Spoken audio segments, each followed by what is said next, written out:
Welcome back, everybody, to another episode of Digging in the Sandbox. My name is Lumberjack, and today we are continuing with Factorio. So, when I last left you, we were doing a few things, and we were working towards a bunch of stuff in the research. I remember covering a whole bunch of this stuff here up on the top shelf and what we were working towards. Well, our main goal at the moment is going to be working towards the laser turrets. That's these guys right here. And if you look, which is cool, they don't actually look like this, which is a bummer, but down here the image shows that of a Tesla coil, and I'm a huge fan of Tesla. I wish they actually looked like that and like shot like electricity and stuff, or at least that was a different option. I don't know. I love Tesla. Anyways, not important. That's what we're working towards, and it's going to take a few things to get there. Steel being one of them, batteries being another, and the batteries are going to be a bit of a hassle to get there. It's going to take a little bit of extra research, and I will do that during the breaks and in between episodes, so you guys don't have to wait on that. But to get the batteries, we need the sulfur processing to be done as well. And to get to sulfur processing, we need to have the oil processing done. So we will do all of that.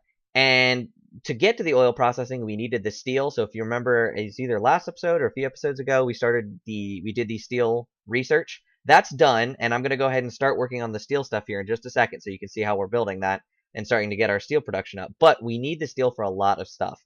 All of just about everything from this point forward in the game pretty much needs steel. Of the major structures, mostly. I mean, if you look at the electrical distribution section here, these electronic poles need them, and the furnaces are going to need them, so we need the steel for a lot of stuff.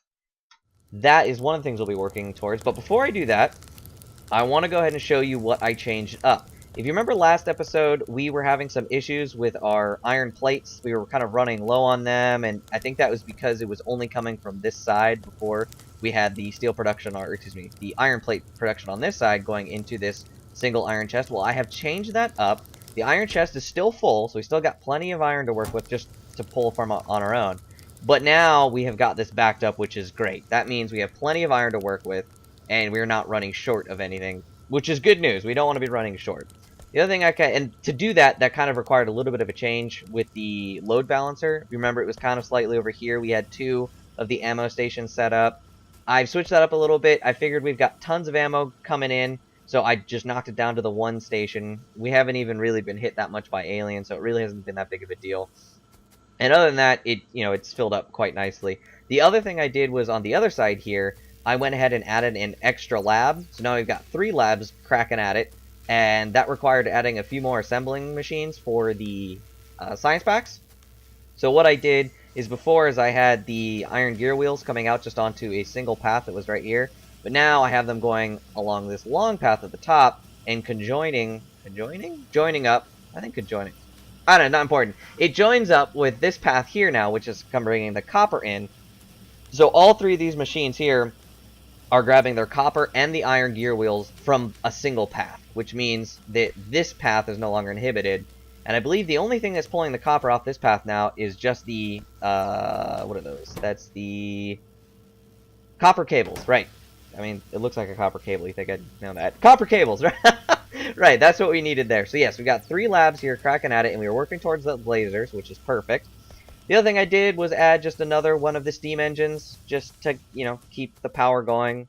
For that, actually, we talked about how the radars and the chests of obsolescence were in the way again. Well, I've gone ahead and moved those, so it's no longer a problem, so that's good.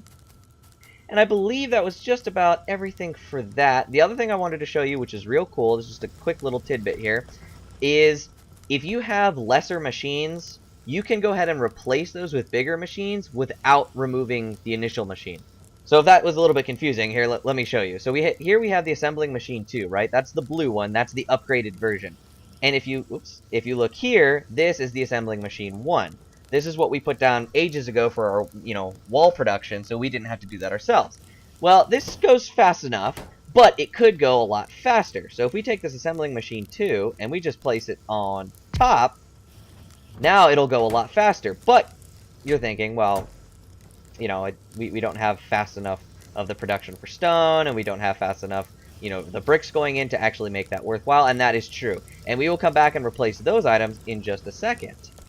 But I just wanted to show you that first. For a more obvious demonstration, we'll do it with the copper cables, because that actually takes a while. So if we cram those in there, the copper cables are going much faster, which means that the electronic circuits no longer have to wait as long for the copper cables to come in, which is perfect. We want that because we want everything to kind of be as fast as possible. We don't want to bottleneck ourselves in any of these scenarios. And you can do that with just about any machine that has an upgrade. So the fast inserters can do that as well. Do I have any? You know, we'll just do it. Well, that won't really demonstrate it, will it? Hold on. Let me find something that's perfect to demonstrate that idea. Nothing's really holding. Alright, well, I could just show you. Like, for instance, if we wanted to get rid of this yellow one and replace it with a fast inserter so it goes a lot faster, we could just do that. Now, it's not actually doing anything because it's not pulling anything from this, but it would go a lot faster just like the normal fast inserters. We didn't actually have to remove it first and then replace it with the item that we wanted on top of it. That's all I'm trying to get at here. So for that, we will come back and fix this in a second for the stone. I just pointed at the screen with my finger to try and demonstrate to you what I was talking about, and then I realized you can't see me pointing at the screen because you're not here with me, but that's how I feel. I feel like you guys are here with me. Anyways, getting back to it. So what we're going to do for the steel production is actually not go ahead and pull from these iron plates, since all of this iron is pretty much necessary for all of our, the rest of our operation here. I'm going to go ahead and actually make just a completely separate area for our iron, like a small iron production up here, which will lead to steel production. This isn't necessarily going to be permanent, but it's what we're going to use for now, just because it'll look nice. So if I do this, and I do that, and we do this, as always, then I will take these items from there, and these items from there. We're going to go ahead and put them into 2 stone furnaces. We are going to upgrade the furnaces, but we need steel to do it, because one of the other researches I did was the material processing, the advanced material processing. I finished that one, which gave us this super cool steel furnace, but it requires steel. Ooh, the lasers are done. Perfect. Let's go ahead and do the oil processing. That'll be the big one we need next. Yes, so we actually need steel for that item. And you know what? I'm going to go ahead and actually turn off the walls, because now I'm realizing we're going to need bricks for those as well. So I'm going to go in here and just do that. So it just defaults back to not having any recipe. And then we'll turn it back on in a minute, but I just wanted to go and turn that off so we get some bricks there. Because I just noticed that. So we need... Oh, electric poles. I don't have any of those either. I'm so unprepared. Okay. If I do that, do we... Oh, that'll be perfect. So that's going to go ahead and start putting those in there, which is exactly what we need. Then we can go ahead and do this. Hold on, let's do it. Yeah, you know what? We'll do it this way. That'll be fine. Well, you know what? Let's put it in the field of the electronics. That'll be good. We're going to go and put a stone furnace right there. And we're going to need another one of those. So what it's doing is I'm taking the iron out of this stone furnace and I'm putting it into this stone furnace for steel. Now I've just realized that isn't going to work at the moment because we have no coal going up into that area. So I need to fix that. Give me a second. If we just do...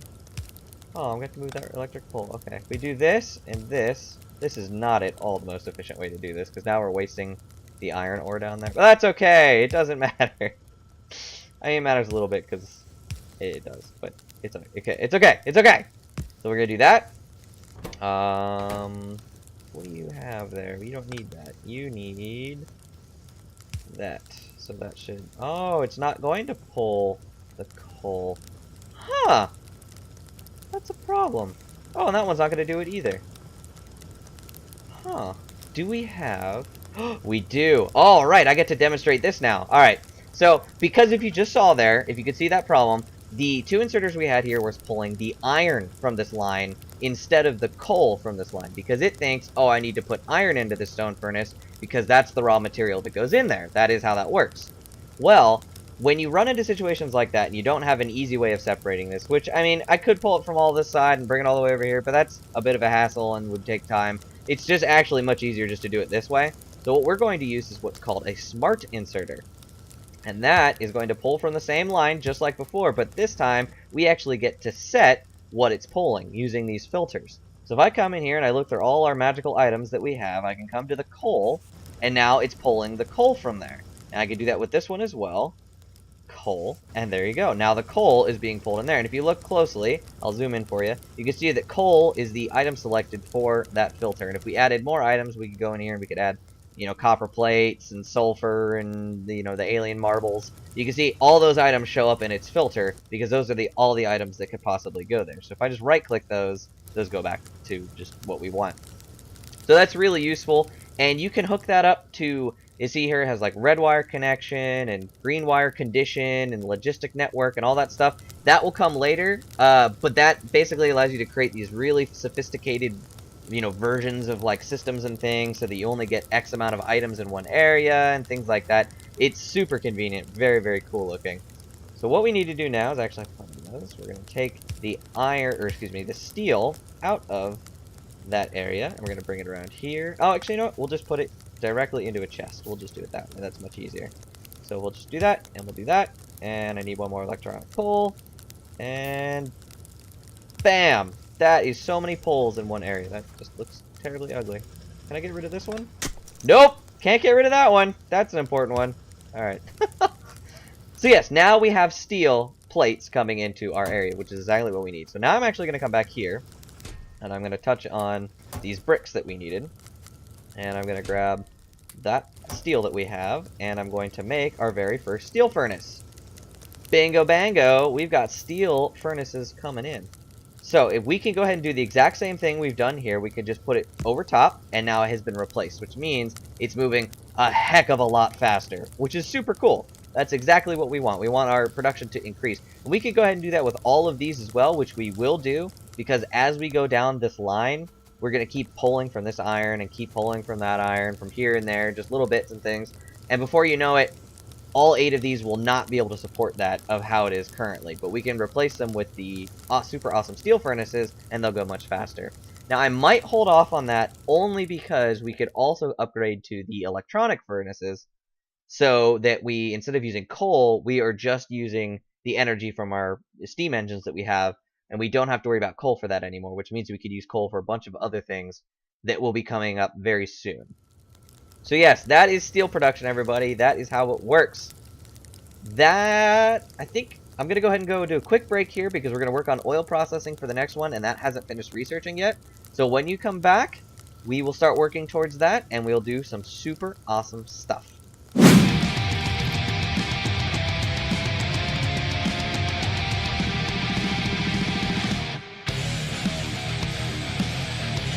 Welcome back, everybody. Okay, so while you were gone, I went ahead and finished up the oil processing that we needed to do. I also went ahead and did some fluid handling, which if you look here, allows us to kind of store some of our items into barrels or for storage tanks. The barrels are really convenient when you start getting to trains and you have like resource manufacturing like way far away from your main base and you need to get it to you. You can put fluids into the barrels, put the barrels on the train, then the train comes to you, so on and so forth. Trains. It's trains. Then the storage tanks are also just for whatever area you're in. You know, that can be a way to store your tanks. And right now we are working towards sulfur processing, which will allow us to lead to the battery eventually. But first off, just first and foremost, we are doing the oil processing. So let's go ahead and get started with that. This is what oil looks like right here. This is crude oil. This is the item that we need. And if you look on the map, you can see it is pink. Oops.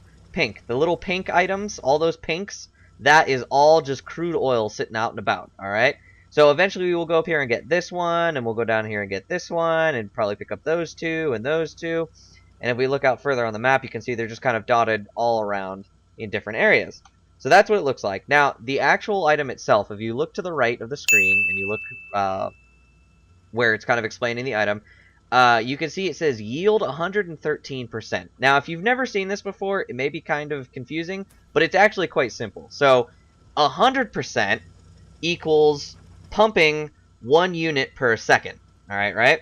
And then at 10%, because the percentage will start to go down over time, it degrades over time, like kind of like it's sucking up all the oil, it'll eventually reach 10%, which means it'll only be 0.1 units per second, which is very little, but it's an infinite unit, it's like an infinite source. So it'll never go away, it'll always just be there pumping at 10%. So as you're kind of out looking about, you can sometimes find 200% or 216. I chose this one because it's just currently inside of our base at the moment, and this is actually quite a nice little area to start off what we're going to do. So I'm just choosing this one, but just know that that's what the percentages mean. It equals what the unit like how much units of that crude oil you're getting per second. So if we start with the pump jack, which is this item right here, we're going to go and turn this around. The blue arrow is showing you where the oil is going to be coming out. So we're just going to go put that down, and we're not going to power it up real quick. We're just going to leave it as is so I can set up everything up for you. So next we're going to take a storage tank, and we're going to put it right here. If you look at the storage tanks, to this bottom right corner, you can see there's one kind of like empty pipe area pointing down, and then one to the right. We're going to use both of those. Well, we're only going to use one of them, excuse me. And we're going to use the one that's to the right, and we're going to put that there. So that means that the oil will now pump into this storage tank. Then we're going to take one pipe, and we're going to do that there. We are going to take the oil refinery, and we're going to flip it around this way. The 2 arrows at the back is your input, and the 3 arrows on the left are your output. So that is that. Now, it's very similar to the, like, assembling machines. You have to go in and pick what recipe will be going on in here. The only option we have at the moment is the basic oil processing, which is going to break it up into heavy oil, light oil, and petroleum gas. All 3 kind of important items. The light oil and the heavy oil are used for different items, but the petroleum gas is really the one that you use the most. So that is what we'll start with, is the basic oil processing, and that needs an input of crude oil to output these items. But one of the quirks with the oil processor, or oil refinery, excuse me, is that if any of these 3 items becomes backed up inside the oil refinery, it will stop producing. So since at the moment we only need the petroleum is used for the sulfur. If we go back to the sulfur, oh, there it is. We click on that, you can see it says 3 petroleum gas and 3 water. So that's what we're going to need initially. We will not need the heavy oil and the light oil. That will come later. We can also research advanced oil processing, which allows us to do cracking. And we can take those other 2 items that we're not using as much and break them down into petroleum gas, which will be very useful. All these items are pretty useful for mid to late game, which we are starting to definitely head into. Also, one pump jack isn't really going to be a sufficient source for us. Again, this is just kind of a demonstration to see how it works. Probably during the in between episodes, I will go up here and either claim this one or probably this one, so that we have all of that coming in, and then we can do all our oil processing down here. That'll be kind of our first major expansion of the base, will be down that way. But just so you can see how it works. Next, we're going to go and take the storage tank, so that way we don't have our problem with the storage. We're going to put one there, right? So that's coming out of here. The heavy oil is going to go into this tank. Then we're going to put one over here, like this. Can we put it there? We can put it there. We're going to go put it here, right? And I'm going to use these underground pipes, right? They're very similar to our underground belts, except that they're for fluids instead of for solid items. And the thing about that is you cannot walk through pipes. So if I just go, I actually don't have enough. Let me go ahead and get some more of these pipes, and I can demonstrate. If we just put a line of pipes like this, right, you can't walk through that. That is a solid area. Unlike the transport belts, which we can walk over top of, you can't do that with the pipes. So it is generally considered a good idea to try and put your fluid movement underground as much as possible. It's a little bit more expensive to use the underground pipes, but it's totally worth it because it allows you to move around your oil refinery area much, much easier. So that's going to be for the light oil. This was for the heavy oil. And the last one we're going to do is the petroleum gas. Now, this area is already kind of getting packed a little bit, so I'm going to go ahead and put this one over here, which will be perfect because we're going to need to pump out of this into our chemical plant. I don't have any out yet because we're not ready to do sulfur, so we're going to go ahead and hold off for that for now, but that is what it'll be. We're going to do that right there, just like this. So now we are completely set up. We are ready to go. I'm going to go ahead and give some power to this pump jack. So now it is pumping. That oil is going into here. And you can see it kind of ticking up on the right there. It's kind of picking itself up and going and going and going.